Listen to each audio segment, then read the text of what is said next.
Our top story here at 5, another mass shooting in Minneapolis, the third in just as many weeks.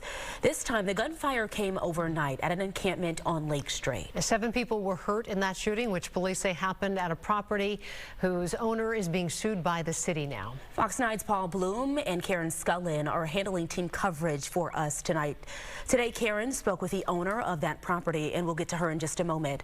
But first, let's begin with Paul, who is at the scene where that shooting happened. So, Paul, some new information released in a press conference this afternoon. Simone, this was a horrific scene playing out overnight on what had been a homeless encampment or a tent encampment on private property right behind me. As you guys mentioned, 7 people injured, at least 3 of them suffering life-threatening injuries. Police still looking for those responsible. As the city stepped in immediately, they cleared out this site of the tents, of the makeshift structures, and now they are headed to court to make sure it stays cleared off. An exchange of gunfire Monday night at this South Minneapolis encampment left 7 injured, with 2 victims found in tents gravely wounded. They were shot in the head. The police chief blaming the shootout on an apparent dispute over drugs. The city wasting no time, immediately shutting down the site. These encampments regularly end with tragedy, with shootings, with fires, and preventable deaths. That is why we closed them. That is why we tried to close this encampment on several occasions. It's horrific, it is tragic, but it is entirely unsurprising.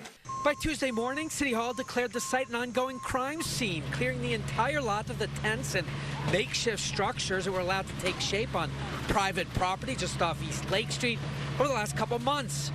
Officials said they are headed to court to obtain a temporary restraining order against the defiant property owner to prevent people from returning.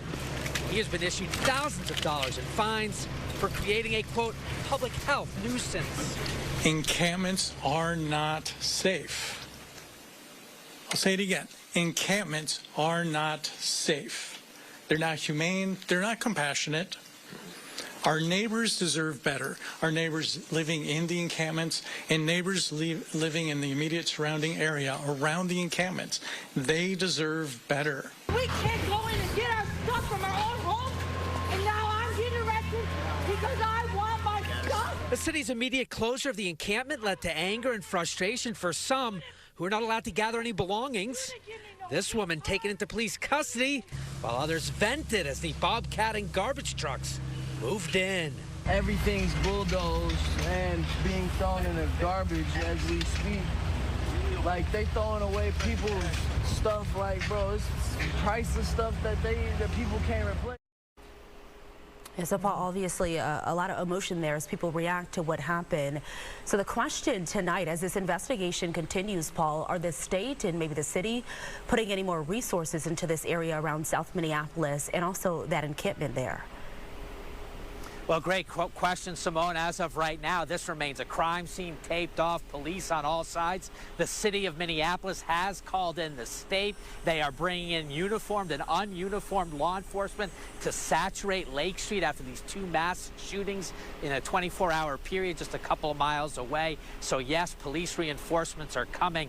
They do not want to see a repeat of what happened here last night. All right. Police still there tonight as well. Paul Blume reporting in Minneapolis tonight. Thank you, Paul. And again, this encampment has been the subject of a lot of tension with the city and the property owner. And as of last week, the lawsuit against the city or the property owner, Hamoudi Sabri. And city officials say that Lake Street location has been a hazard for the surrounding neighborhood.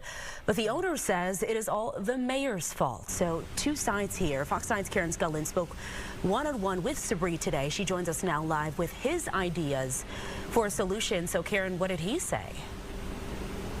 Well, Hamoudi Sabri invited this encampment here to his property and, as you just heard, denied several requests and ignored demands to remove it. So I asked him today his reaction to having a mass shooting at an encampment that he welcomed.